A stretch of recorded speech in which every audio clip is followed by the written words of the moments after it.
Castorol is a film podcast filled with dubious opinions, plot spoilers, and a healthy sprinkling of bad language. Thanks for listening. Take a much-loved movie and stir in a different cast. Add a hint of nonsense for a flavor that will last. Garnish it with fun, film facts, it's food for the soul. It's a tasty, yummy, silly, funny movie casserole. Casserole. Welcome to Castorol, the fortnightly movie podcast that each episode takes one of your favourite films and aims to serve you up a delicious recasting. My name is Jim, and joining me at the stove each week are my two co-hosts, my sous chefs, if you will, Nick and Sam. Hello.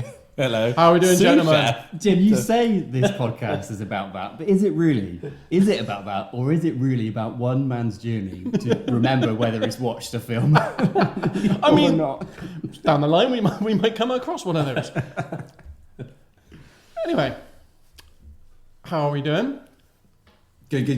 Yeah, nice. I'm Yeah. happy. Did we all have a good Christmas? Yeah. Oh, I mean, this is weird. I did warn Nick. I did warn him I was going to get you to think on your this was feet. the curveball. This is the This curveball. is the curveball. Because this is coming out in the new year, so... Is it too much of a spoiler to say we're recording this just before Christmas? Yeah. though? 'Cause now I've let it drop. My Christmas was insert answer. In that case, should we say what our projected Christmas Well, would be yeah. like? Okay, Right, I'll change the question. We are recording this on the 14th of December. Yeah. This doesn't go out until the new year. How do you think you're going to have a Christmas? How do you think I'm going to have a Christmas? It's going to be, and this is wishful thinking, quiet, There'll be Quiet. you have two kids. peaceful, No chance. Yeah. lie in. There'll be a late morning wake up. Okay, Kids now. are sleeping for the first time in their lives. And in which one of the multiverses are you living right now? The best. Yeah, I don't predict mine will be like that. It'll be good. Yeah, it's going to be a quiet one on Christmas Day, and then Boxing Day we see sort of other family and stuff. So You know, we got nice traditions and keep everything good. I can't foresee anything too crazy. Touch wood. it's just mental, though, isn't it? Whatever way you can wish for a peaceful one, regardless. It's always mental. There's always like family visitors. There's that uncle you haven't seen in 20 years, probably for good reason. Yeah. And it sort of keeps you sort of on your toes, isn't it? For like that full couple of day period, and then you just got to survive. You got to survive Christmas. I predict Just hunker down and hope for the best. I predict a lot of fun because the presents that we've bought for the kids, not really for the kids, it's for me. So they won't listen to this. So So we've hope. They've got a Nintendo Switch coming. Oh, look, kids, your Nintendo which is- Switch which is arrived. good, yeah. So Just let Daddy Yeah. test it one more time. I just need to calibrate it. Daddy just needs to play several hours on Mario Kart. Yeah, well, I'm hoping to get Zelda actually. That'll be good. What about you, Jim? Well, I predict Christmas is going to be it's just going to be carnage. Yeah. Because we will be going to the wife's parents. There will be lots of family. So we'll have her brother and his wife and two kids come from Scotland, her sister and her partner and their two kids coming up from Exeter. So there's going to be just be chaos. Yeah. Absolute chaos. I'm going to say, this is very distracting because for anyone listening, right behind James's head in my field of view is like a wonky 70s style lampshade. And whenever I'm speaking to the mic, in my other view, it just looks like you're wearing a fashionable sideways hat. That's good. Well, does it suit me? That's all I want to know. Mate, you're rocking it. Am I rocking it? You're rocking it. Fantastic. So, obviously, having said that, you guys will be listening to this after the fact. So we hope you had a good Christmas. We do. That's the main thing. We will post in the comment how our Christmas went. Yeah, we hope everyone's And also, Happy New Year. And a Happy New Year. Yeah. I predict my year being very quiet. I don't do anything for No, New not New Year's same Eve, with no, news. not a thing. That's no longer a thing. That's we're lucky if we're watching the fireworks at midnight. Oh, wait, no. My no. wife will definitely be asleep. I am usually up, and then I'm like 12 o'clock. Yay.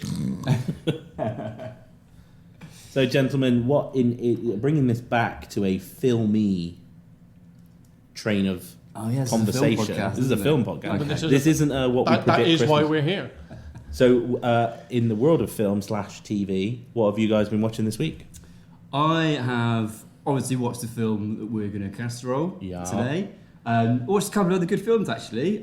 So I watched a film called The Stranger, which is it's like an Australian, or it's certainly set in Australia, like gritty crime drama with Sean Harris and who is the name? Joel Edgerton. Oh yeah, okay. Really good, actually. Like vaguely based on a true story, I think, or inspired by. And it's just about like a really, really long-term sting that they set up to catch this sort of killer that they think.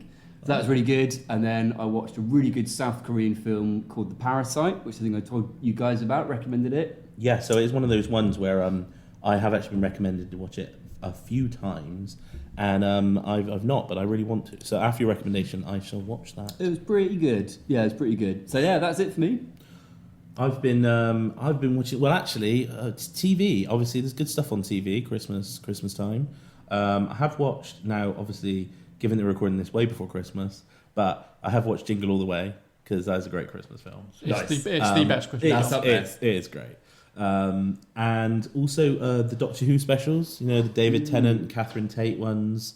Quite like those. The new Ncuti Gatwa, the new Doctor coming into it. Nice. Yeah, it's good. I wouldn't say I'm a massive Doctor Who fan, but I am a fan, and I've watched every episode. I'm the same as that. Like I don't watch it, and if it's on, I will watch it, and I love it. Yeah, it's really always good. It's good. I think it's like you watch like Star Trek. And you're like, this is good, but it's American. And you watch Doctor Who, and you're like, this is good, and it's British. Yeah. It just feels a bit more, into what we're about. How about you, Jim? Anything fun? Anything you can remember? Well, you say that. I think it's going to surprise us, actually. Oh, I have actually had quite a film-heavy weekend. oh my! Believe it or not. What have you watched? So obviously, what we're going One film. Well, the film we were casting. He's, Yeah. he's not sure. Yeah. Well, I did have to watch it over 2 nights. But no, we had quite a nice family film weekend, really. So there was a film that's just come out on Netflix called The Family Switch, which is a very tropey Friday the 13th type film. Got a few decent laughs in it. It's not a bad little watch, to be honest. If you've got nothing to watch on a Saturday or Sunday afternoon, sit down, popcorn, chocolate. Friday the 13th is in like... He means Freaky Friday. Okay. Or he means 13 going on 30. He's combined 2 films there. Not Friday the 13th is in like... Isn't that like Jason X or Freddy Krueger? Yeah. Okay. Yeah. I did mean that. He means Freaky Hang on a Friday, and he means 13 going on 30. Rewind.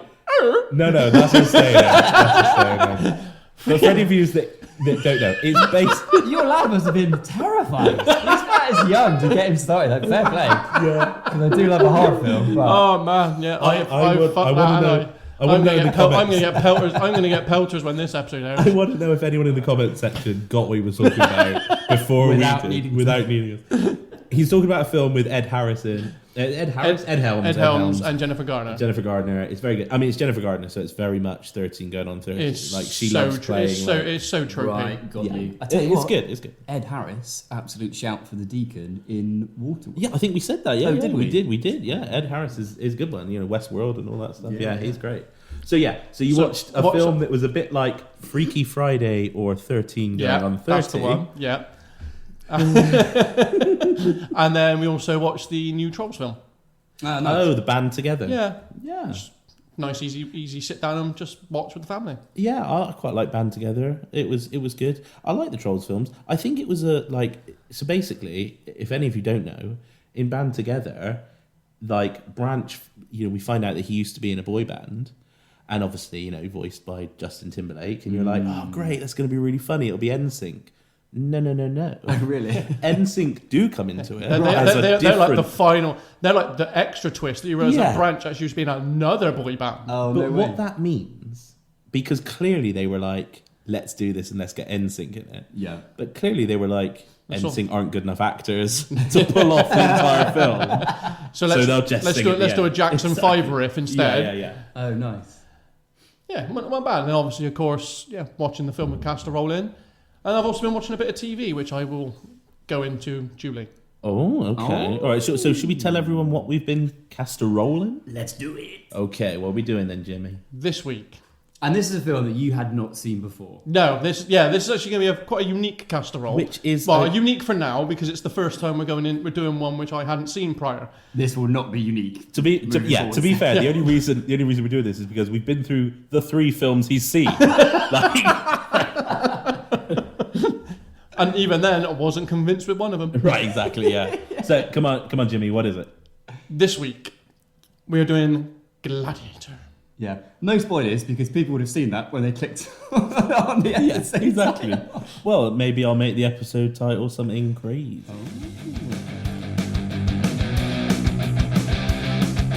Okay, so Gladiator. Yeah. You guys a fan? Well, I mean, yeah, I am. This is another one of those films, a bit like, for me, like Jurassic Park, Home Alone 2. Probably as I was a little bit older than that, probably like teens, I guess, early teens, where this was on constant replay in the VHS player for me. Like I'd probably at least a good 30, 50 watches of this film, I would say. Yeah, growing up, I was always into kind of, what do they call them, like swords and sandals films? Yes. So like, I like knights and I like swords and shields and cavalry charges and this sort of had all of it. And I remember when I was a lot younger, I was really into the Romans. Like when I did that at school, like doing the Romans was awesome. Yeah. And so when Gladiator came out, I was like, that was pretty awesome. It's funny you should say that because this is kind of the film that is credited as kind of really reviving the whole sword and sandals sort of epic as well. So for anyone again that has lived under a rock for the past 20 years, Gladiator is a 2000, so as in the year 2000, epic historical drama.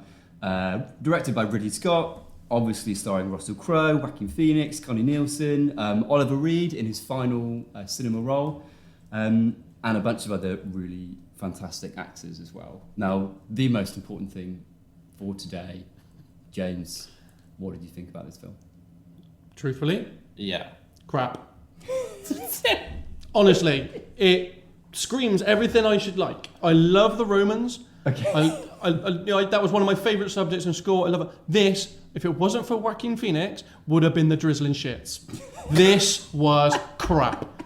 There were characters that could not have been less relatable. They were unbelievable. I mean, fucking Maximus' storyline. He was the most unbelievable character in that film. At no point during this film did I believe for a second he wanted revenge. He just seemed to be coasting along. At no point did I believe he was in danger. At no point did I believe he was an actual slave. That is what these gladiators were. They were slaves. And at no point did I believe he was a slave. That was it, Proximo, the man in charge of slaves. At no point did he feel like a slave driver. At no point did he feel mean towards him. He was an ally. They were not meant to be allies. They were meant to be vicious, horrible people. And at no point was Maximus feeling like he was in any danger. When he was in the arena, I didn't feel like he was really fighting for his life. Those fights were not very good.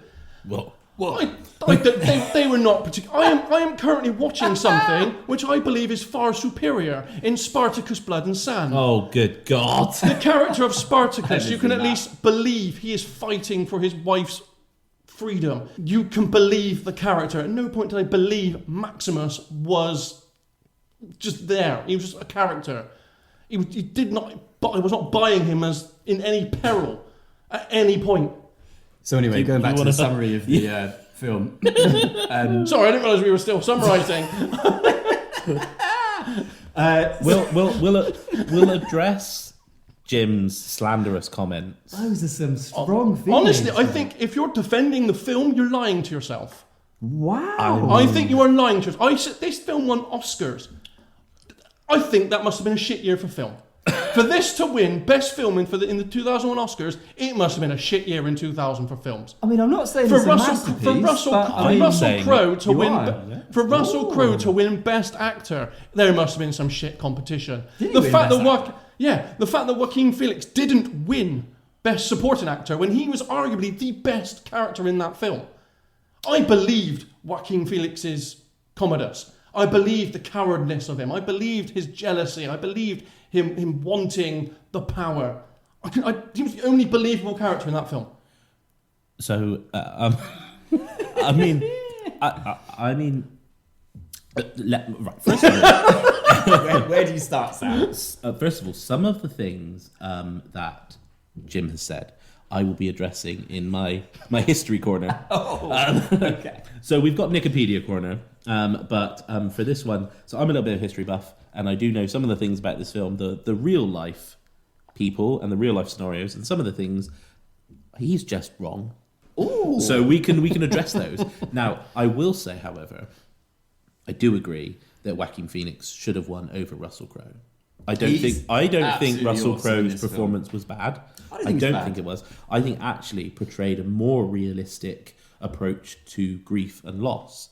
Like grief and loss, actually, a lot of people say it leaves you hollow and unable to like conjure emotions and unable to kind of articulate how you're feeling. And I think he portrayed that more realistic approach to loss better than if he was screaming and always angry. And you just can't, your body can't maintain that level of like sheer desperation and heightened emotions for a long period of time. He had that bit where he got back to his home and, you know, he saw that his wife and child were dead and he had snot coming out of his nose, you know? He was emotional then. And then he just broke and he was broken. Now, I'm aware that Nick hasn't finished his rundown of the film.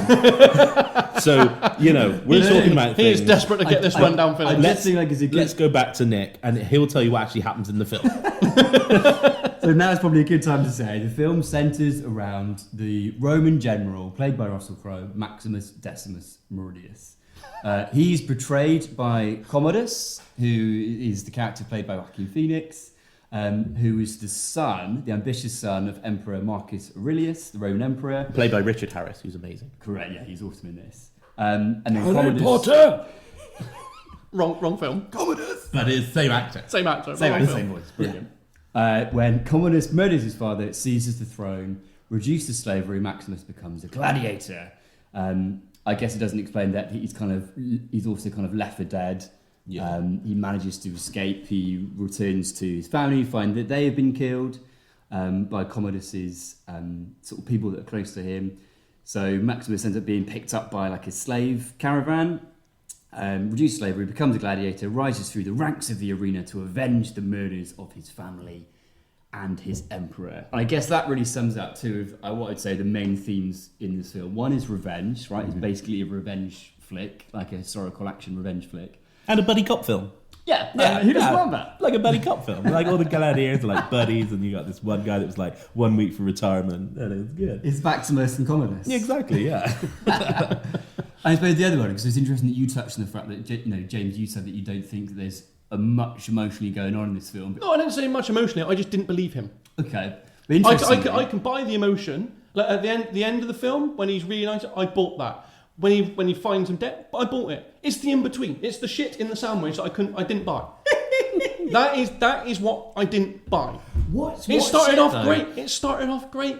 It really did. I got not comments. I got the Maximus character. I understood where he was with his rank. I got his positioning with the Caesar. The battle at the beginning I thought was pretty decent. Decent. Arguably, like it's gone down in history as arguably one of the best battles ever seen on film. Oh, really? Like up there with the storming of Normandy beaches. Sure, yeah, until you see all the people just stood there doing fuck all, but that's fine. Well, before the battle happens, they stood doing... No. As they are colliding, there are just loads of people dotted around, just looking. I spotted several, just like looking around, just like... They're lazy, those soldiers. Clearly unaware of which way they should be facing. Hang on a minute. This is cool. Let me make a quick phone call. Hello, is that Ridley? Yeah. No, it's Nick. What do you mean, what am I wearing? Just jeans and a t-shirt. Underwear. Boxers. Black ones. Yeah. Right, anyway, you're going to want to listen to this because there is some fucking sauce being thrown at Gladiator, mate. Right, continue. So, I mean, right, so... Ridley, just keep an eye on your extras next time, okay? I mean, I don't even know where to start on this, right? So, no. Jim's had his say. Now, look, everyone's entitled to their opinion. He's wrong, but look, he's entitled to and it took me 2 nights to watch, not because of the length, because I got bored. I mean, it's crazy, because, I hadn't seen this film for a couple of years. Same. And I put it on, and before I knew it, it was over. I enjoyed it so much, and it was just like, I just loved it. I personally really like it. Russell Crowe isn't the strongest performance in this show, but that's not because he's bad, it's because other performances are better. You can't have a go at an actor for not being the best thing in it if he's very good and other people are just excellent. That's that's difficult. I think he's good in this, though. He's fine. He's this great. is kind of like his rising star as well in terms of his career. So he'd come off the back of LA Confidential. I think he was their number one pick. I think his kind of ego was probably at his maximum at that point in his career as well. Before we jump into History Corner, is there any interesting facts from Wikipedia Corner? Apparently, an awful lot of rewrites in this film. So I think the script itself was kind of a lot of the cast itself felt it was unfinished, felt like it needed a lot of work. I think initially it was kind of an out-and-out revenge film, and actually one of the things that they rewrote into it to give Maximus more depth was the whole strand around kind of wanting to meet his family in the afterlife. So that was actually written into the script to give him more depth. And apparently Russell Crowe was heavily involved in a lot of kind of adding bits and pieces to the dialogue to give his character depth. Okay, so just quickly to go over, because this is a historical film and a lot of the characters in it are based on real people. So just to quickly go over some things. First of all, the film actually, in terms of the characters and the plot, isn't very accurate. Shock. Russell Crowe's character is made up. He isn't a real character. Maximus Decimus really You mean this isn't a biography? It's not. It's not. He's not made up. However, Marcus Aurelius and Commodus are real. Marcus Aurelius is widely regarded as the last great leader of Rome. The whole plot around Commodus not succeeding him is completely false. Commodus was actually trained to succeed him from an early age and became co-emperor at 15. Commodus wasn't a great leader. He wasn't a great emperor, but it was mostly because he just wanted to enjoy himself. Like, the way he's been described is, imagine like those trust fund kids that, at 19, they're out partying and they're doing all this stuff. So he did, hundreds of games and, spent loads of money and just basically enjoyed himself. One thing that is really accurate is Commodus did compete as a gladiator. Really? Yeah, he did. No so way. he used to go in, obviously, like all the best equipment against like Tooled up. Against like A injured, bum off the street. Yeah, against injured, ill, sick, maimed gladiators. Yeah. So he was never really in danger. Yeah. But that part is actually accurate. But the real way that Commodus died is not as valiant as in the film. Can we guess? Can we take a quick? Yeah, take a guess. How did the real Commodus die? Well, he was probably a right little weedy, little ratty, scaredy shit. I mean, he didn't die on the toilet, Elvis style. I was exactly what I was going to say. You're close. He was choked to death in the bath. Really? Yeah. So he was assassinated. So he loved assassinating people, and the way he died is because he wrote a list of people he wanted to assassinate, left it on his desk. Was it cool? Was the title of the list Commodus's assassination list? Yeah, exactly. Yeah. It's like his Santa list. Sounds like what I'd do. And and his mistress saw it. His mistress was at the top of the list, so she took it, went to like other people on the list, and like worked with them to arrange his death. That's amazing. Yeah. So I mean, it isn't very historically accurate in terms of the story and stuff, but in terms of the fight choreography, in terms of the weapons and all that, very historically accurate, and the tactics. And also, this is what I wanted to touch upon. When you talked about the gladiators and the slaves, actually they weren't. Like, think of gladiators like modern day racehorses. Right. They were treated better than anyone other than like nobility. They were treated super well. When they weren't fighting, they would have, mistresses and massages and baths and all they could eat, and they were treated super well. I'll stand corrected. I will admit my defeat on that one. Yeah. So I guess we better get into the meat of the casserole.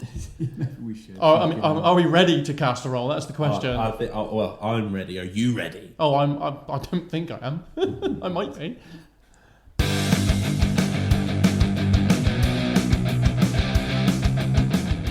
Right then, let's cast a roll. Let's do it. Right, James. Let's do a quick roundup. Who have you got? Bizarrely enough, I've got the big guy. So I've got Maximus Decimus Meridius, played by Russell Crowe.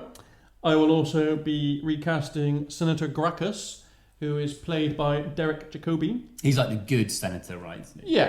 It's Well, Jacoby. Just get it off there. Is it? Derek Jacobi. And I have got Lucilla, played by Connie Nielsen, who I couldn't work out if she's Commodus' sister or lover, or both. She's both. I don't think she wants to be his lover. She doesn't want to be his lover, but No. she is his lover. Right. Is she? That's never Yeah, quite implied. yeah. I never really seen in them. Apart from that one He's scene trying hard, isn't he? that one scene when he cuddles up to her, I didn't really get didn't get anything from It's that. Was that in Rome, History many Books? holes of gold. Was he banging his sister? Yeah, they were all banging. They were banging. They were always banging everyone, weren't they? Wait, Sam, who are you Sister, casting? brother, any other mother. Right, so I've got Commodus, played by Joaquin Phoenix. I've got Marcus Aurelius, his daddy, played by Richard Harris.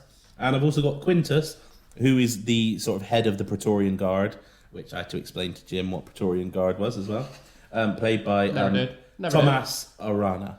I'm doing a cast role of Proximo, played by the legendary Oliver Reed, and then Hagen. I should say Proximo is the the slave owner, his own owner of the slaves. The gladiator, the Ex-gladiator. trainer, yeah.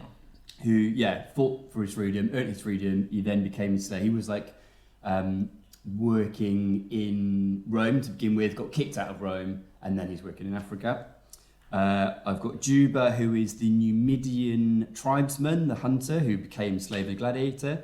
And he's played by Jimon Hounsou. And then I've got Hagen, who is the big gladiator dude who is like training the slaves initially and then becomes friendly with everyone. He's played by Ralph Moeller? Seen him in stuff, but wouldn't know what it is. Yeah. Moeller, maybe. Right, well, where do we start? Well, we've got to start with, unfortunately, Jim, because he's got the main guy, the Oscar-winning Russell Crowe for this role. See, what I'm wondering is whether, because you hated this film, are you casting with a view to improving it, or are you just trying to get through this as quickly as possible? I honestly, I don't know. I was just watching the film and thinking, who could play the role? Who can I see wearing a gladiator outfit? And at the end of the day, isn't that all we all do? Yeah, exactly. You know what I mean? So I'm going to start running through some names. Yeah. Okay. We'll stop you when we've got one that's good. So, first name that popped into my head, don't know why, Sean Bean. I mean, I went Sean Bean. Yeah. Lord of the Rings.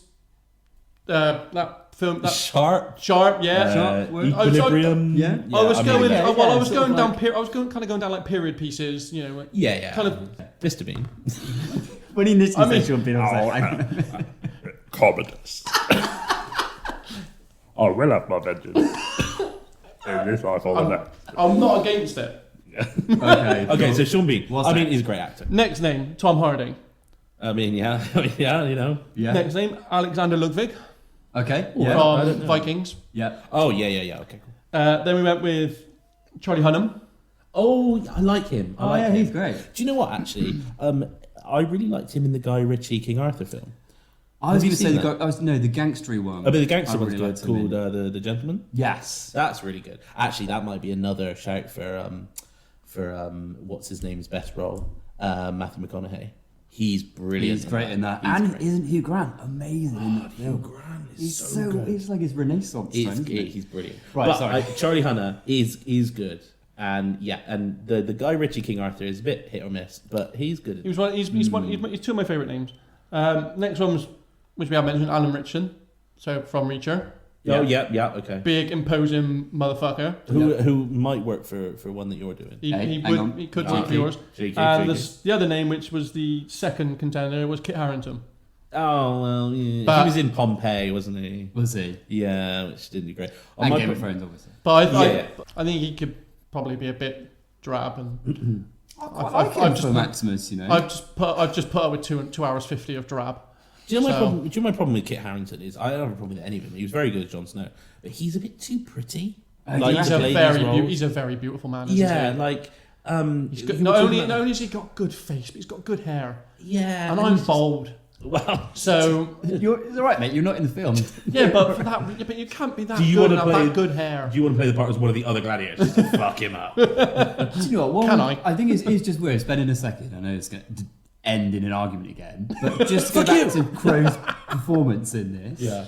Which I think is actually really strong. It is I strong. think where he's got It's that, Oscar winning. It's fucking Oscar all right, winning. yeah. He's got that kind of humility for me. I think he's got. I think the best thing he's got are the moments where he really portrays a person, a character who had charisma all his life, right? And he's had charisma for the reason that he's up the ranks of the Roman military and whatever. People around him love him. Is that And I because of think- his charisma or his fighting ability? Well, both. Well, both, And his but I mean, leadership it's- ability, yeah. yeah. But I think Because I'd argue that Russell Crowe has no charisma. really, I think there's moments in the film where he does small things where it makes him, as a person in that place of power, he could be a dick to I people. think also, can I just say, because I know we're joking around, and everyone is entitled to their opinion, but just for a minute, like sometimes, just think of some of the lines he has to deliver. That, like, my name is Marcus Decimus Meridius, I am father to a murdered son, murdered wife, and I will have my vengeance in this life and next. That whole speech. Yeah. That's really stupid lines. Someone's written those lines, and an actor is supposed to deliver that. And he's delivered that in a way that even now, most people who remember the film, that is like an epic thing in people's minds. Do you know, funny enough, going back to the fact that a lot of this had to be re-scripted or written in, apparently he was quoted as saying something like, some of these lines are garbage, luckily I'm the best actor in the world, I can turn garbage into gold. And he does make those lines like believable, and work. they're good, yeah. Also, just a little fact, which could have been a Wikipedia corner. I'm sad you missed it. When he says like strength and honor. So that's actually his old school motto. Oh, really? Yeah, And then he added it in. So he said it in Latin originally, and Ridley Scott apparently was like, "What the fuck does that mean?" And he was like, "I mean strength and honor." He's like, "Just say strength and honor then." It's like, don't speak Latin. Like none of the other films in Latin. I'm just going to give you one more name. Oh yeah, you go. Sorry. One more. This is actually a name that turned down the role. Oh, did it? Yeah. They're absolutely not my pick. Mel Gibson. Fuck, He turned down the role of Maximus. Well, we know we can do it from I mean, do it. Not necessarily William well. Wallace. Braveheart. Yeah. So I think, just running through that list, I actually really like Charlie Hanna. That was my top of the. Yeah. It was him, then Kit Harington. Yeah. So I'm I happy. think I'm happy Charlie with Hanna. Like, if you look at him in like his Sons of Anarchy, that's really good. Yeah. And he's like, he's got good sword skills, and I can see him like, I can imagine him like, he does that thing. The scene where Commodus enters the arena for the first time, and Maximus has the helmet on. He doesn't know it's him. Yeah. And he kneels down and he picks up the broken arrow tip. Yeah. Yes. And he's gonna jam it in Commodus's Try and throat. shank him. Or he wants to. He wants to, and then the young son, so it's Commodus's nephew, Yeah. Comes Like running the love, in, yeah. the love, and you see that look on his face of like, oh, now I can't do it. I think Charlie Hanna would do that really well, like going from like, I'm going to fucking Hunnam. stab you to like, is it Hunnam? Hunnam. Hunnam.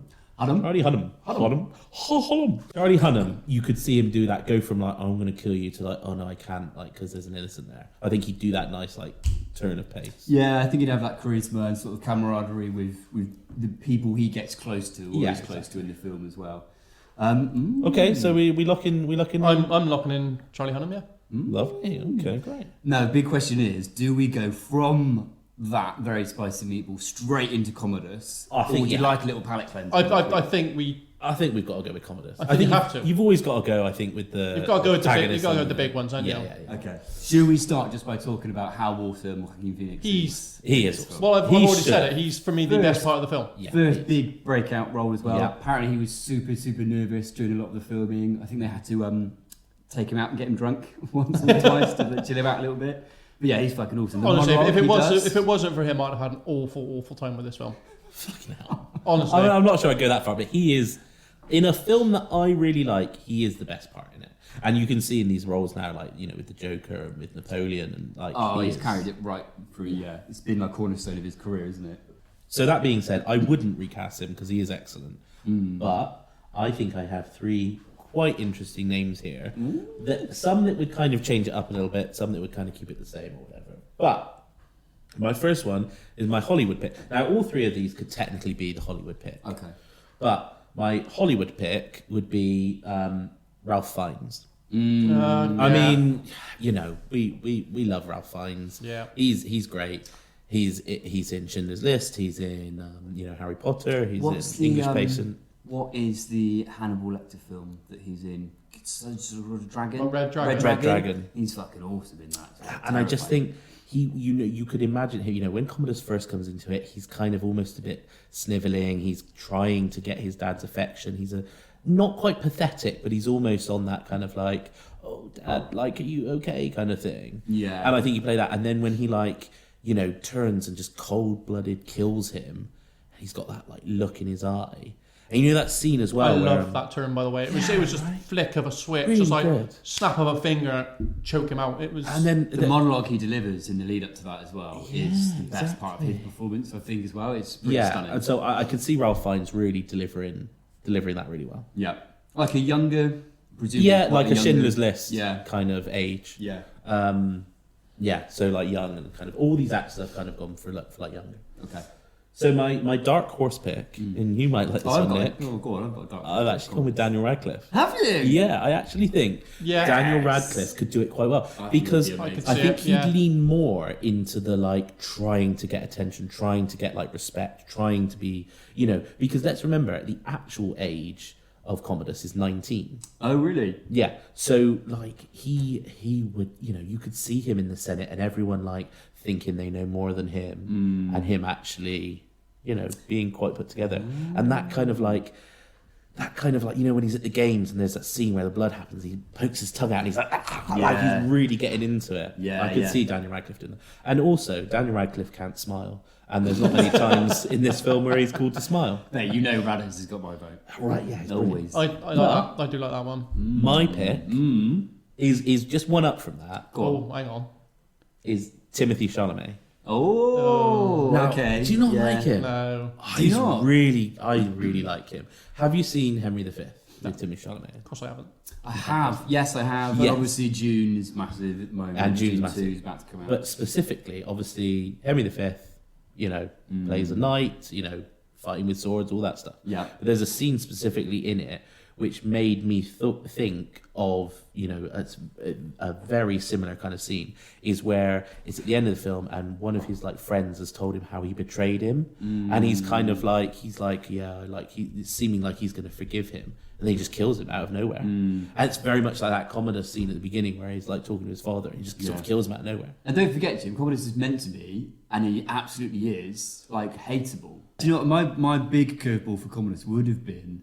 Shia LaBeouf, who I think actually could have did. I think always can be like, especially at the moment. I don't know if he's a bit out of favour with Hollywood and that kind of thing, but can be a rogue choice. But I think he can be a really powerful actor, and he's shown in performances that he can be. So yeah, I would like to see what he can do. Yeah, But I think that's a nice pick. Chalamet, I think, is a great pick. Yeah, my only thing is because Commodus is actually younger, so I think like Yeah. that's why I went for slightly, I think Phoenix was 25 in this film. which isn't crazy, but Yeah, yeah. Okay, so we locking in. Well, it's your choice, Sam. Well, I want to lock in old TC, So we've got Charlie Hunnam. and Timothy Chalamet. interesting. Yeah, I kind of buy that actually. Yeah, That kind of that's yeah. good. I can see them Yeah. lining up. Yeah, I it'd be can good. see them lining up against everyone. Yeah. So I have got Proximo, who's played by the late, very great Oliver Reed. So this was Oliver Reed's final performance on film. Very sadly, he died during the filming of Gladiator. He had to finish a lot of his stuff with CGI. Yeah, so interestingly, the last couple of scenes that they did, and it was literally makes up, I think, about 10 seconds of screen time. They had to employ this is back in 2000, they employed a CGI company to recreate his face for a couple of sort of seconds of dialogue at the expense of about 3.2 million. Wow. And to put that into perspective, during the scenes in Africa where the gladiators are fighting at that stage, it cost about 1 million to build that whole kind of African Fucking arena. hell. So yeah, 3.2 million for like 10 seconds of dialogue. They well and truly had the studio's pants down for that, didn't they? I probably would have just filmed it from behind and done it as like just audio dubbed. Well, so he gets stabbed, doesn't he? Is that yeah, that he bit? gets Yeah. taken out and he's facing the other way. And I'm pretty sure, as he's being stabbed, or just before, there's a direct cut of him saying, he says, what does he say? Something like Yeah. dreams and dust or something Yeah, like that. dreams and death. Yeah, something like that. And that, I'm pretty sure that was just a direct cut from when he says it earlier in the film because the background's completely different and it's like, if it's quick enough, you're not going to notice. And it's just spliced in. But yeah, I think really sad that I think Oliver Reed's drinking finally got the best of him really sadly. I think it was during a break from filming. I think it was in Malta. And he kind of had his drinking relatively kind of controlled. I think he was only drinking on weekends. And then there was some sailors from the Navy who pitched up, challenged him to a drinking competition. He had a heart attack and died. Like, super sad. Christ. But, I mean, going back to his performance in this film, I actually really like him, James. You'll probably be very disappointed to hear. I think he's awesome in this film. I think the scene where, again, he's in Africa, you initially introduced to him in the market. He grabs the other guy's like balls and he's twisted them, saying, "You sold me queer giraffes." Like, do you remember that? Yeah. I think he's great. Like, he's got like real sort of stage presence. Yeah. And he's got such a great voice. He's got a great voice as well. Yeah. So this was a difficult one to cast. I think there are some obvious kind of Hollywood picks. You've got people like Anthony Hopkins as like a really easy pick. I've gone for a bit of a curveball for my pick. Oh, So Sarah. are me and Sam going to know them, or have you picked them from some weird Japanese film that we've never heard of again? I mean, that was because I was recasting a Japanese character. In all to be fairness, I had heard of the last Japanese person you talked about. Good. So, Okay. you know. So my pick for Proximo is Eddie Izzard, who I think would be really fucking awesome. at Oh, we're Proximo. going down a Michael Cera route again, No. aren't we? No. I no. do see that. Eddie Izzard, like in Valkyrie, Eddie Right. Izzard's excellent. Absolutely. I mean, current Eddie Izzard, that could be Current Eddie difficult. Izzard is Susie Izzard. Yeah. I think going from what I understand, when they're in girl mode, they go by Susie, which they have been for the last couple of years. When they're in boy mode, they go by Eddie. Obviously, Because he's in a new film, actually, isn't he? Where he's Eddie Izzard. Oh really? Well, Yeah. there you go then. I'll be like, So I any think- chance you can play Eddie? Yeah. for us? Yeah. I think that's a good show. think that's that'd be quite really, really interesting. cool. Any Yeah. other choices, or was that your? To be honest, that was just throwing in Anthony Hopkins was just to have another pick. Yeah, I think I from do the minute I saw the film again, I was like, I'd really like Eddie Izzard in this role. Yeah, the one we mentioned earlier, actually, Ed Harris could be quite interesting. In that. Yeah, a bit more kind of A bit gruff. more grizzled. Because Yeah. my only thing with Eddie Izzard is he.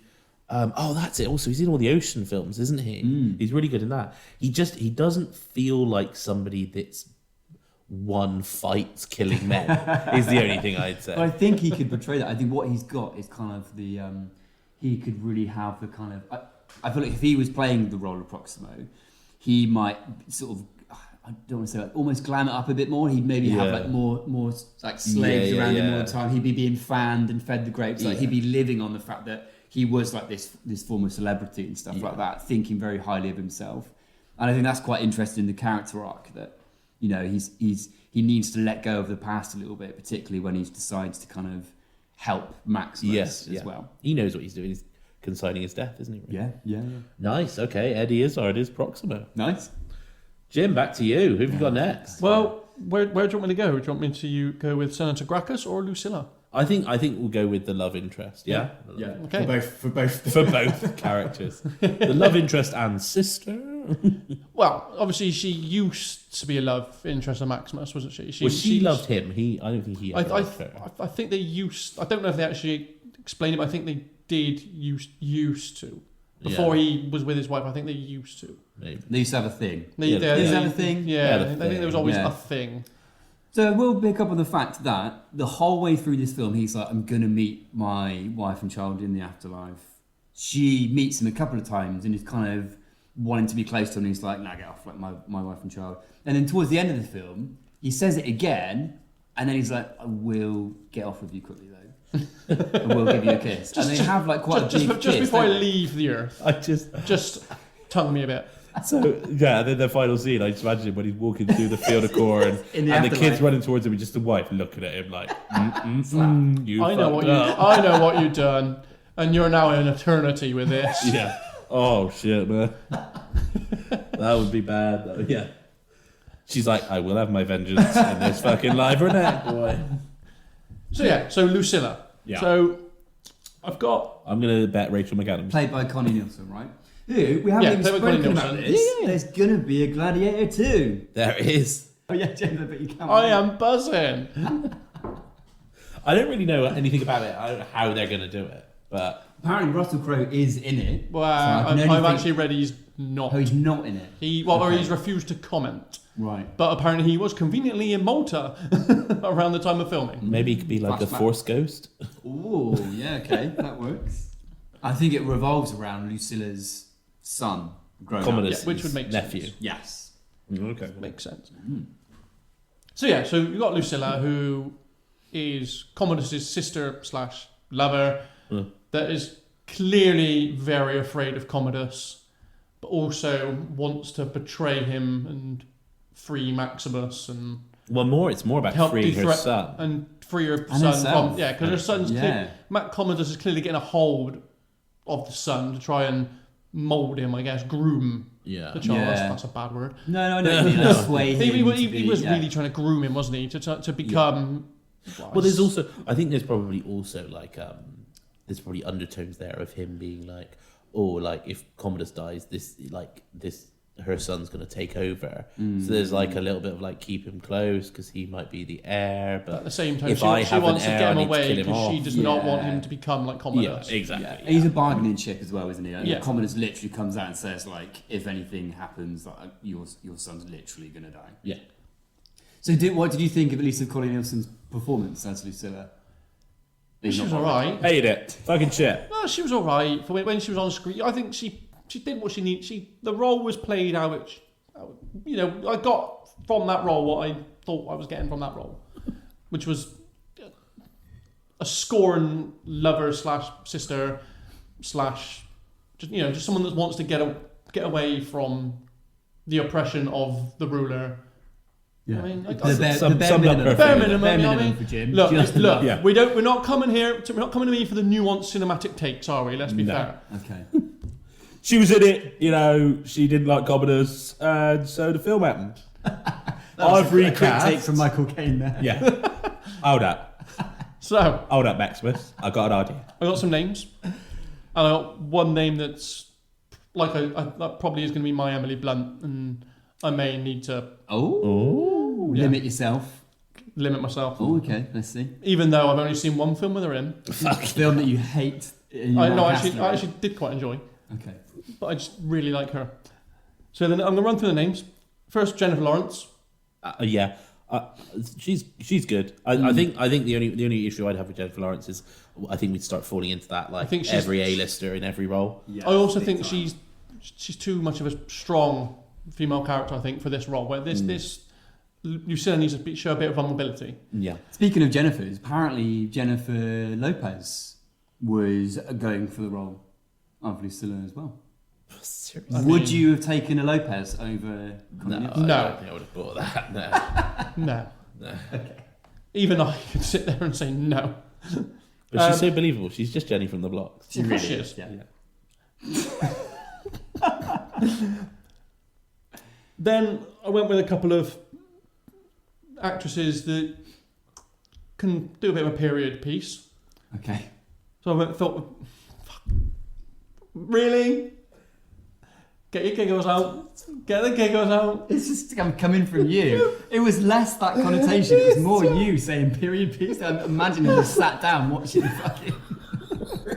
Is there another phrase you would rather I use? Anyway, carry on. Yeah. Anyway. Actresses that can do period pieces. I mean, I don't think we need such a big gap between period and pieces then, Sam. Anyway. Oh god. Timey-wimey stuff. Huh? Timey-wimey stuff. Who? Historical stuff. you Yeah. mean? Oh right, yeah. Period pieces. Timey. I thought that was the actress. Yeah. Yeah, the actress. Who's timey-wimey stuff? I've not seen them in anything before. Timey-wimey Right, anyway, stuff. right, back in the game. Sounds like a rap star.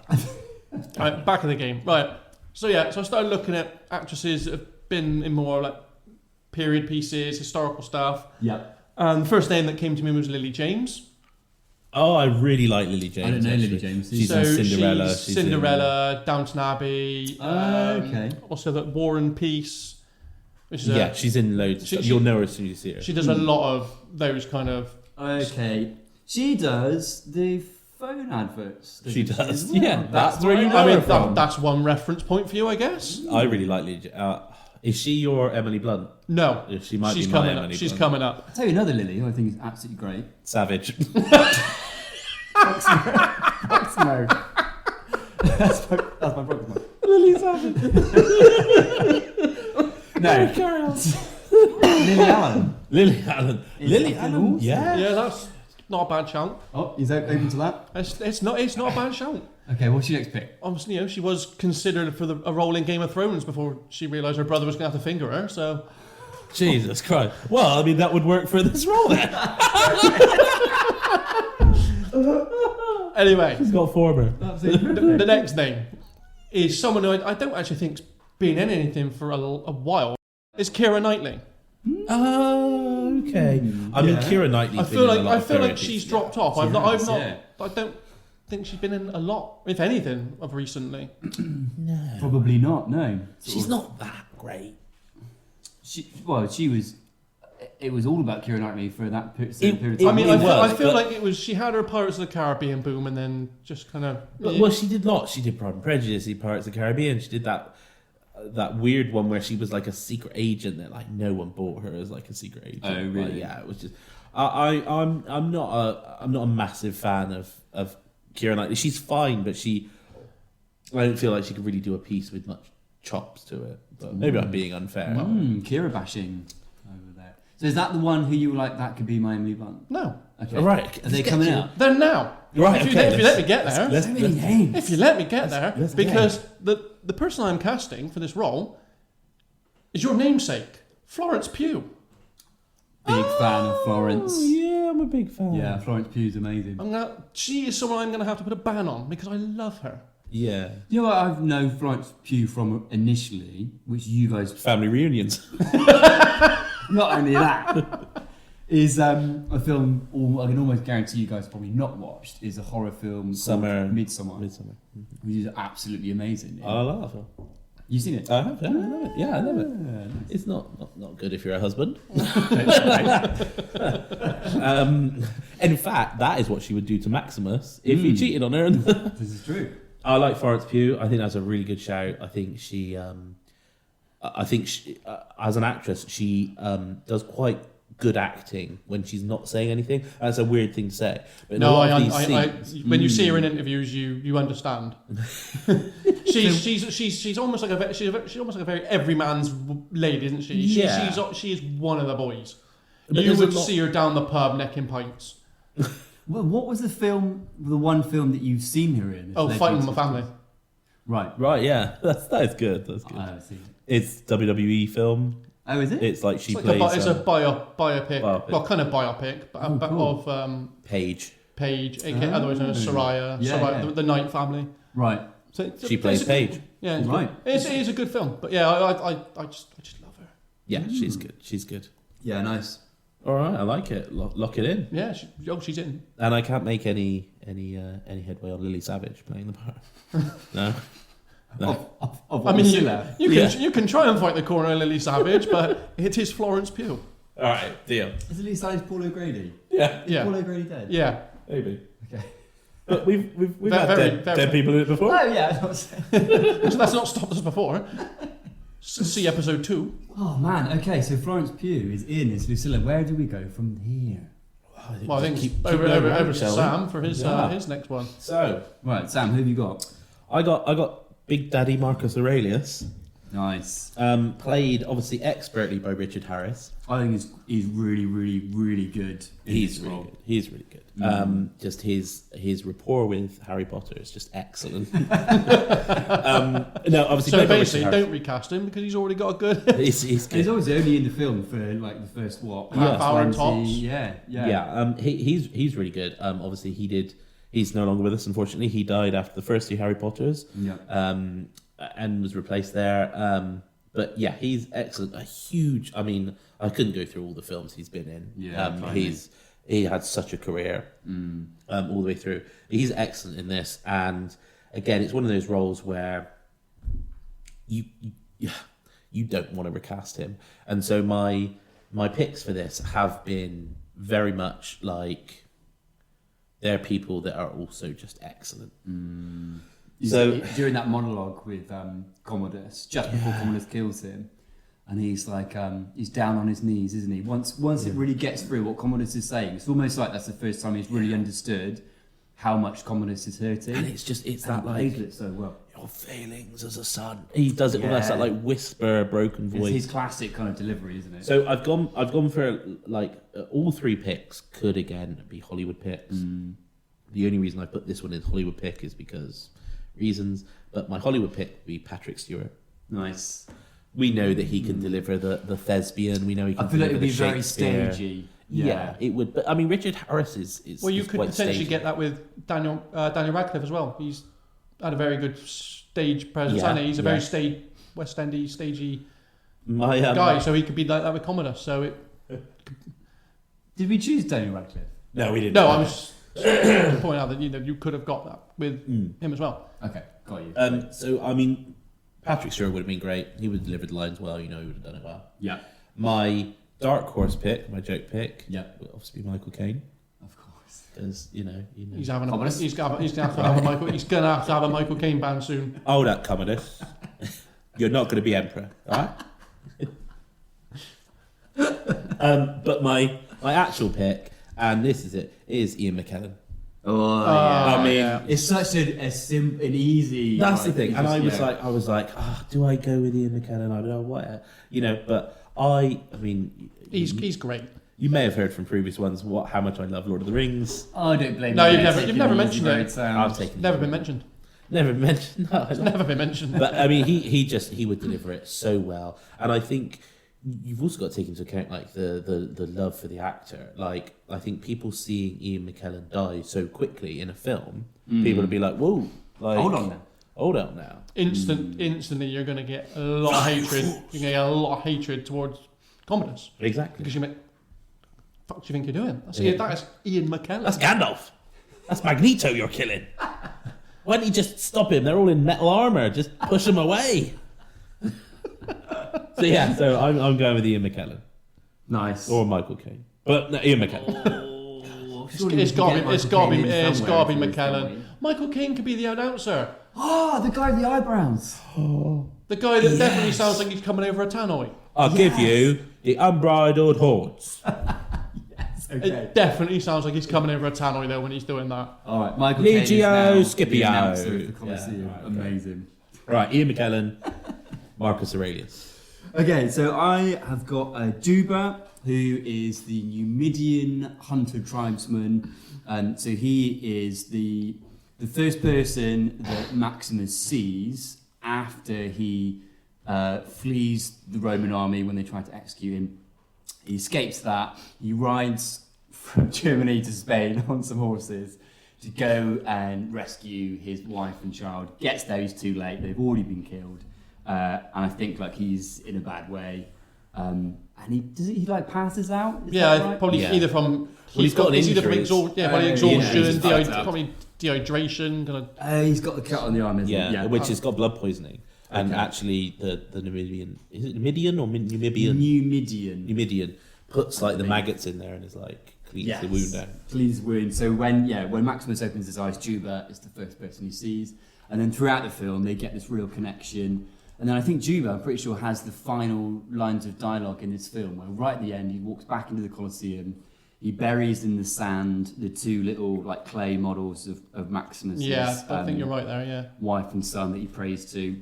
And he's got that recurring line throughout the film, which is like, you'll see, you or I will see so-and-so in the afterlife, but not yet, not yet. That's like a recurring piece in the film as well. So really, really big part, played by Jumon Hansu, who's a brilliant, I think, really underrated actor He's as well. really good. He's in tons of stuff, and he's always super, super good. I think he's in some of the Kingsman films as Yeah, well, have which you I haven't seen, but I just found out he's in them. I need to go and watch Yeah, them. it's good. Kingsman Have films you are seen, great. have you seen I've a seen film the first called Jumper? Have I seen It's John got, Wick? Is that Bruce? Is that? Am I that's thinking of the right Looper. one? Oh, Looper. Looper. That's Yeah. Looper. No, Jumper. Jumper? It was like it came out just after like the Star Wars films when Hayden Christensen was like big. Right. It's got Hayden Christensen. in it. Yes. And they've sort of got these like powers. And sorry, what's the actor name again? Jumon Hansu. Jumon is like the main sort of villain in it, and he's cool. so good. Really? Yeah. I need to check that Yeah, out. check that out. Nice. So yeah, I've got a couple of choices. I've got my main pick. So a couple of people I was thinking about. I thought someone like Michael J. White would bring that kind of real physicality. Obviously got like the martial arts stuff going on. Because obviously this guy is like a former hunter turned slave turned gladiator. I thought about something like Peter Mensa, and then I found out they're actually cast in the sequel.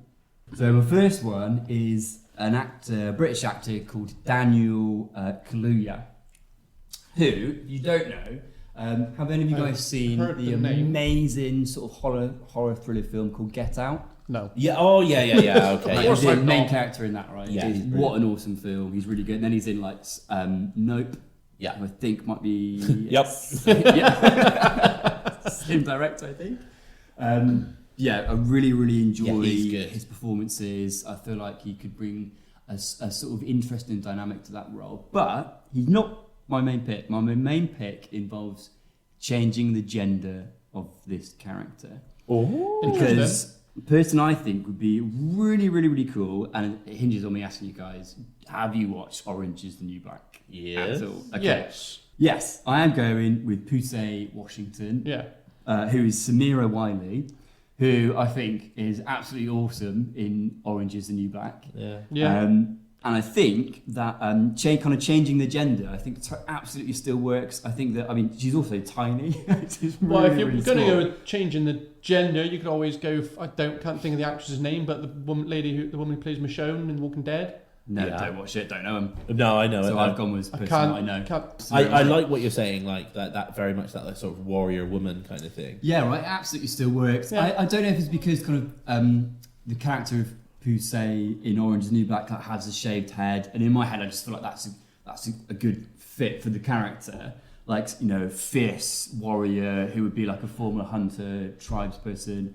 I'm just thinking of that scene when they're testing out the slaves and they have to go up and fight against Hagen, who's the big German gladiator guy. Do you remember that scene? Yeah. And then Juba goes up and gives it some. And it's like, you still think, they are really fierce. And I could see maybe being able to change that scene slightly. And if it was Samira Wiley, I could maybe see the rest of the people in the kind of slave encampment just obviously thinking they're not going to have any fight in them. And then she'd come out bust and fucking sick moves, martial arts moves and stuff. So I think they'd be really good. And how do you envisage her wielding the fuck off massive shield that is probably the same size as her? Well, I guess you just give her a smaller shield. You could change her though. You could have her as being one of the ones with the trident and the net.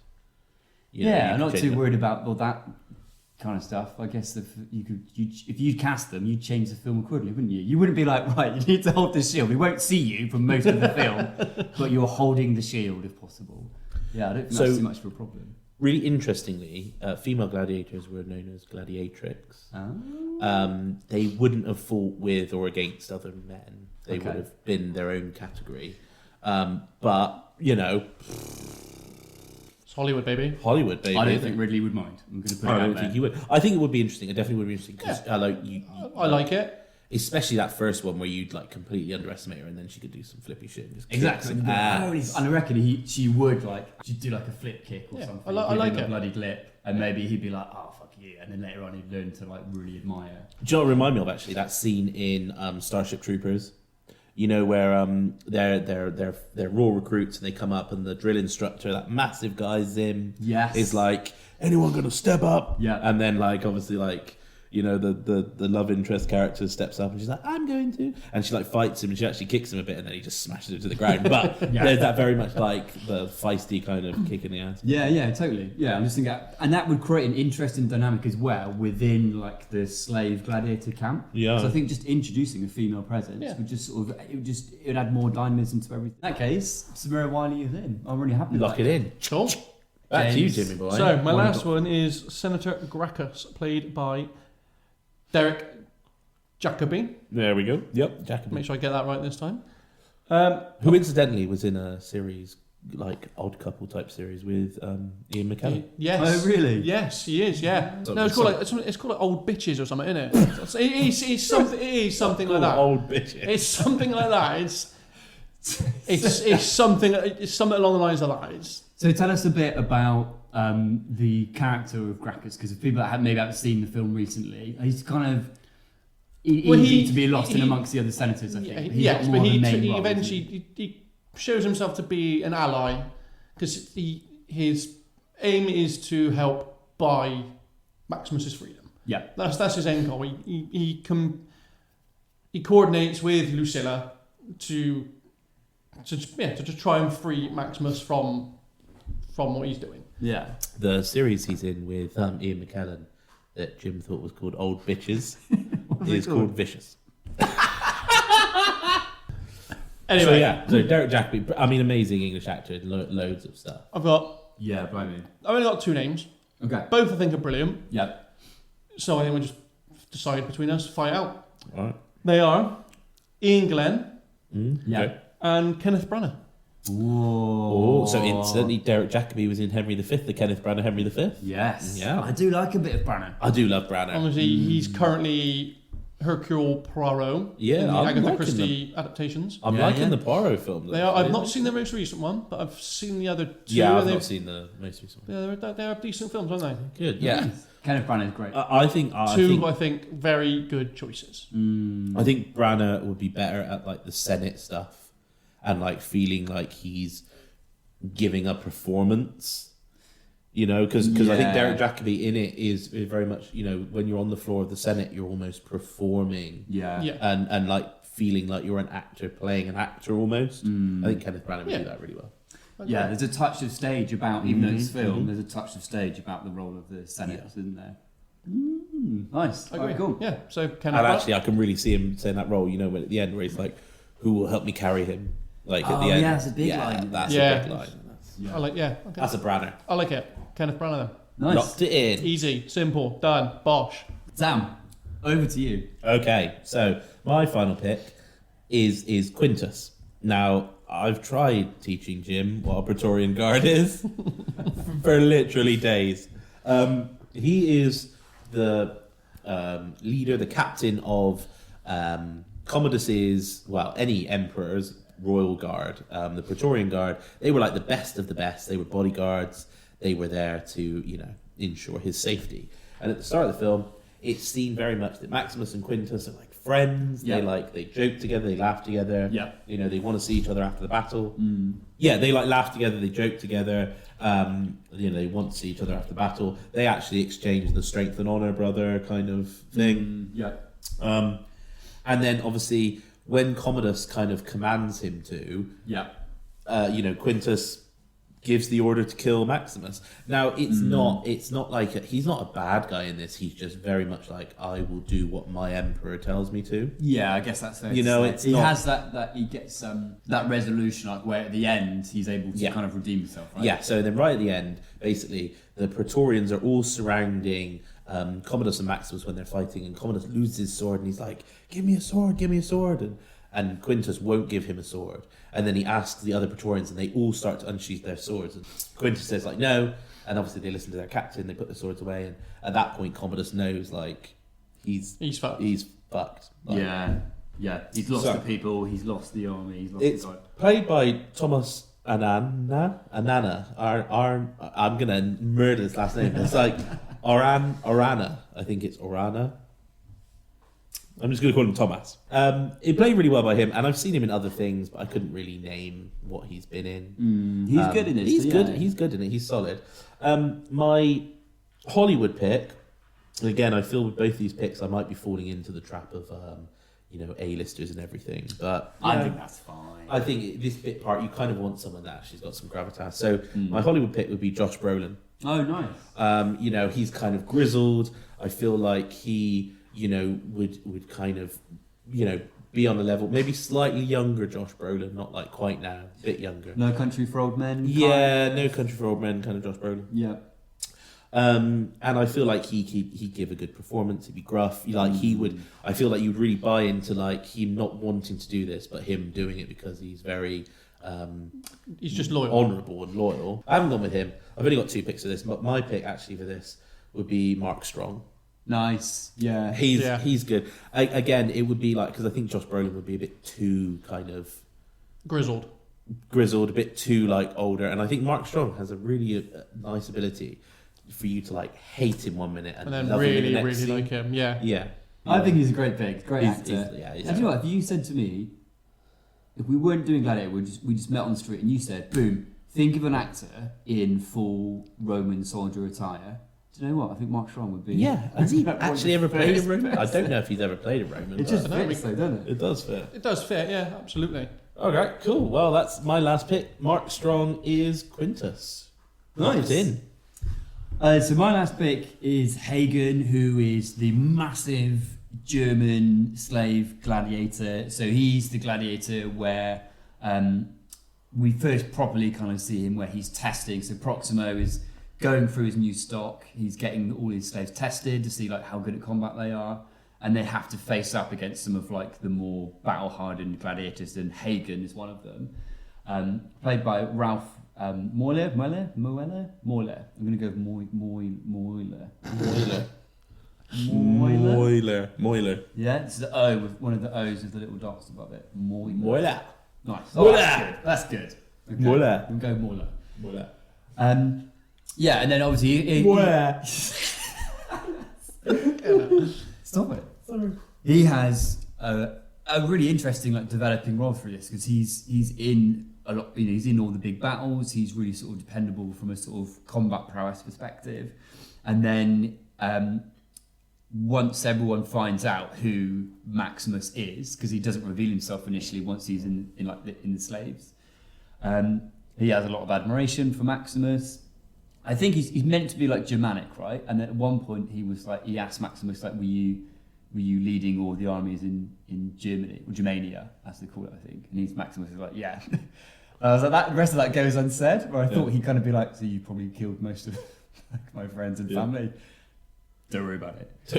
But then to be fair, if he's like a warrior, he understands, like, that would be the respect, wouldn't it? Like, yeah. I saw you fight, like, you completely decimated us, like, respect. Yeah. And I think he's got probably, for me, one of the coolest, in a film filled with deaths and violence, he's got one of the cooler deaths where he gets like hit by like several arrows.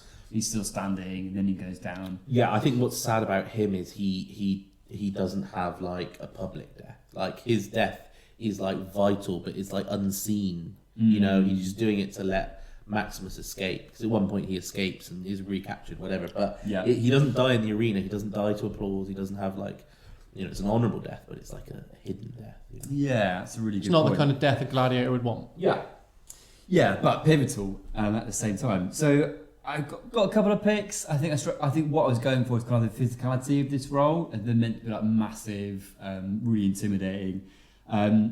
So I got 3 names.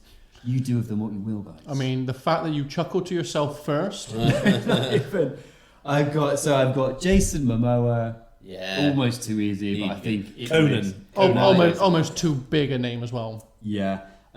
Dave Bautista. But Bautista. I think Bautista. Just Batista, yeah. Yeah. And then while I was sort of there in Rest of the World, I thought, do you know what? I'd chuck Goldberg in as well.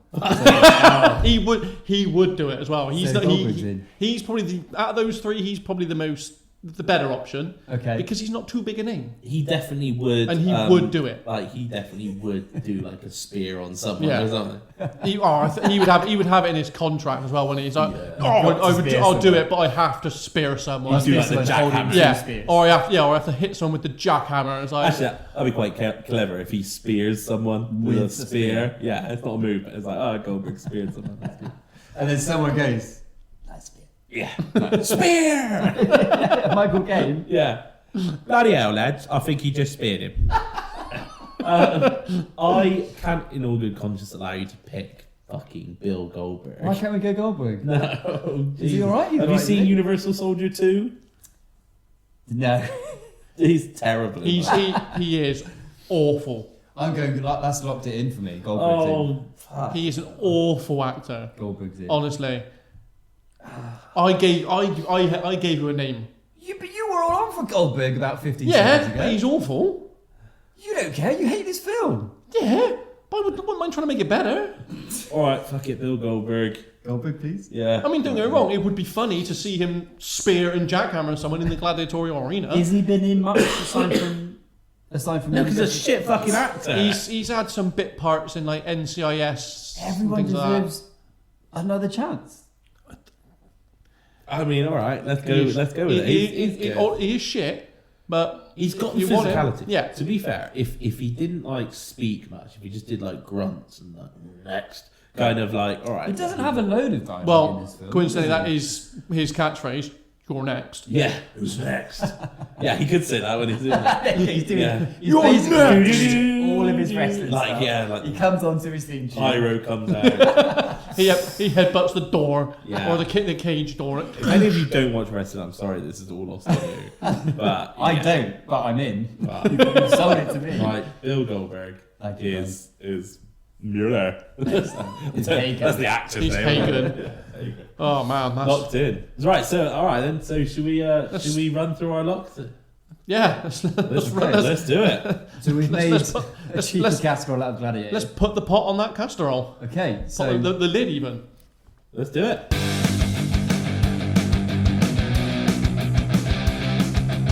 well, Right guys, that then. was the tasty casserole. Yeah, let's put a lid on it, and let's confirm our choices. Okay, go So for it. starting with myself, Maximus is now going to be played by Charlie Hunnam. Senator Gracchus is now played by Kenneth Branagh, Nice, like that. and That's Lucilla good. is going to be played by Florence Pugh. That's three. That's strong. That's strong. For considering it's a film you've hated, I guess that's Yeah. probably why you've got three really strong picks there, mate. Yeah. So for Commodus, I've gone with Timothy Chalamet. For his father, Marcus Aurelius, I've gone with the amazing Sir Ian McKellen. Nice. And for Quintus, the head of his Praetorian Guard, I've gone with Mark Strong. Nice. Oh, really good, Good picks as choices, well. yeah. Chalamet, I think, really works as Commodus, actually. Yeah, he does, doesn't he? That boy trying to be a man. Go and see his Henry V. It's excellent. It's really excellent. He plays it so well. Yeah, watch it. Henry V. Nice, nice. Good picks, man. Yeah, and yours, Nick? What are you doing? So Juba is Gender Change, Samira Wiley. Nice. Proximo is Eddie Izzard. And Hagen is Bill Goldberg. It almost feels like we've gone with I feel like 6 strong picks, and we've just gone to a banter section. I've just gone mental. What do you mean? We've just gone banter over in your corner, haven't we? Really? To be fair, actually, I feel like the characters you had are almost sort of the light relief and the interest. They're the ones you can work with more. Side characters, you could say. Yeah, and I think that's good. I think they are interesting picks, actually. I think they're good. I'll take interest in Oh, picks. it's such a tasty casserole. Goldberg in the arena. Who would have thought it? God was meant to be in the arena, right? I love it. Right, well that's our casserole for this week. I still just can't do it. believe you hated this film. I mean, What that is fuck's gonna the- happen Look. next. That is the takeaway from this episode, right? It's gonna be a trend. There is gonna be plenty of times where when we see a film now where I haven't seen, I'm gonna come in here and go, that was shit. And you're gonna sit there and go, listen to me rant for a bit, and then go, okay, now this is why you're wrong. I mean, what's going to be interesting is if there's a film that Jim has seen that we haven't, that he thinks brilliant, and we then Probably see, not many. see if we like it. I'm waiting for that day. Waiting for the day when there's a film he's watched. That is Right, the question. okay, so- let's do a bit of real talk. Yeah, a shall we? little bit of real talk. Question at the end. Let's see. So I've had a question asked of us. It's an interesting one. So I'll say what the question is and then explain what they mean by it. But Okay. the question is, who is the new Will Smith? So what they meant by this is, Will Smith was let's take out Slapgate and all that stuff. But in the sort of the late 90s, early noughties, sort of throughout the noughties, Will Smith was like the action star. Yeah. And I think the reason that they're specifically asking this is because obviously, we've got action stars now, Robert Downey Jr. as Iron Man, Chris Evans as Captain America. You've got like stars. But Will Smith was the star, not the character, You'd put him in a film and he was bank. It would become a Will Smith movie. Exactly, it's like a Will Smith movie, and Yeah. you had Men in Black, you had Independence Day, you had all right, lesser extent, but like Wild Wild West, iRobot. like iRobot. Yeah. Like, there's just so Yeah. many films, and let's face it, he's pretty good in all of them. Like, He is Will good. Smith He is good in it. Yeah. He is good. He's Yeah. good. So who do you think? And you could even go back to our last episode with Die Hard. Like for a while, Bruce Willis was that guy. You know, Fifth Element, Die Hard. I can't think of any other Bruce Willis films. That was really annoying. But you know, he was in films and he was sort of the action star. Yeah. Well, So- so Willis had delved and was cast with roles with arguably more range in terms of like Sixth Sense. Yeah. Do you know what I mean? Kind of Yeah, like yeah, there was yeah, that yeah. extra. And I guess to an extent, Will Smith has had that with like films like I Am Legend. Pursuit of Yeah. Happiness. Yeah, right. There's other Last films Boy that- Scout. That's what I was Right. thinking of. Last Yeah. Boy Scout. He's brilliant. Yeah. So if Good Will Smith question. was like that, because I can't think of anyone since Will Smith. That's why this person asked. Like, I can't think of anyone since Will Smith who is like that action star that is in a variety of films, not just like him in a franchise or him in Marvel Cinematic Universe. Who is it? I suppose you also have, well, not now, but previously you also had Gerard Butler quite recently. In the past 10 years, the past decade, he was in just loads of stuff. But for this day, I mean, you've got Chris Pratt. Do you know Tom what? Holland's in quite a lot, I'd say. Chris Pratt is a good shout.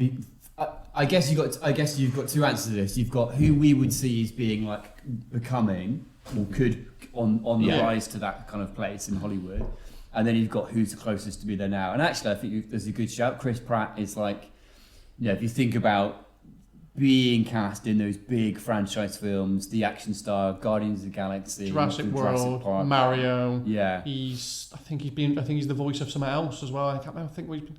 Probably. I Has think he it's Garfield, maybe. I think it's a new Garfield film he's been cast as a I could be very wrong on that, but I'm sure. Has he also had a rap career?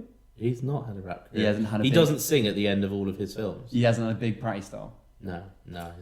I think Shame. that's the thing. I mean, the two that I would obviously think of, you've got The Rock. Yes. Now- Yeah. The Rock is in everything, Yeah. and you know, these aren't franchises and stuff. He probably is. I mean, he's the highest paid actor at the moment, highest grossing. He's, you know, stratospheric. It doesn't feel like there's kind of that like blockbuster hit after blockbuster hit. You know, that isn't part of a franchise. Yeah. Is it fair to say that, so rather than going forward, going back, would you say that like Will Smith almost became like the new Tom Cruise to an extent, right? Because Tom Cruise was like the action star, wasn't he, in film after film after film? And I think Will Smith kind of took kind of that place in Hollywood to an extent as well, wasn't he? I feel like they were biggest kind action of star. same kind of time though, weren't they? I think Tom I Cruise know, was right. earlier. I think Cruise probably took over from Willis actually. If you look at that, you probably had that kind of like, and there's probably people I'm forgetting, but like in my mind, you had that like Clint Eastwood, then you had like Bruce Willis, Tom Cruise, Will Smith. Yeah. I think when I think of The Rock, and maybe it is just like a size presence thing, but in my head I'm thinking kind of like Schwarzenegger sort of. I know, and that's a similar kind of space, isn't it? Action film after action film. So you got Jason Statham. He Yeah. seems to be in a lot of. Or again, he's one of those where if he's in a film, he is just Jason Statham. Do you know, I think there's more, it feels like there's more films being made than ever. It just feels like, maybe it's just like a different space in Hollywood. Like That's these what I'm days. thinking. Like it's you know, back in the golden era, it used to be the studios that were big, and then you had the actors that were big, and now it's like the films are big, and it's not so much about that. Maybe it is more to do with the writing and the characters and stuff, which is a good thing, I think. You know, because you know you have like your Vin Diesels and stuff like that, and Yeah. you don't want that. We don't want to go back to those times. No, exactly. I mean, So- unless you're me and you like the Fast and Furious films. I mean, that right there is the biggest argument against you not liking Gladiator. But yeah, I think I mean that's it. Maybe we don't have a new Will Smith, or maybe there is. Or maybe there's something multiple. Or Maybe maybe it all there's just multiple. depends on what genre of action film you're into. You know, I mean, if you're going for the comic book films, you are probably looking at your Tom Hollands or your Robert Downey Jr.'s or your Chris Evans. If you're going for the more traditional action films, it is probably Chris Pratt or The Rock or something like that, isn't it? all going to be dependent on what your personal taste is, who you see as the guy. I guess thinking back to kind of the early 2000s, would we have said the same thing, or would we have just said, no, you've got Will Smith, I Tom think Cruise, early a couple of 2000s others? you're Was it looking at different? a couple of choices. Really? So I guess I'd it is say just so, a yeah. different industry now then, and probably arguably for the better, just because we've got more variety of roles being Diversity. played. Yeah, more diversity. Oh, great. So the new Will Smith is Loads of fucking people. loads of fucking people. That is the most non-answer ever. Well, thank you for listening. Tell us what you think of our recasting over on X at CastorolPod. And whilst you're there, why don't you give us your suggestions on who you think you would like to have cast in the roles instead? You can find Castorol on Amazon, Spotify, Apple, wherever you get your podcast from, really. While you're there, don't forget to subscribe and rate us 5 stars and leave a review. You may also contact us via email, castorolpod@gmail.com, again with any suggestions for films you would like us to cast a role on in the future. Until then, it's bye from me. It's a bye from me, And bye from me. and I will have my vengeance. Oh, I hate this film. In this life or the next.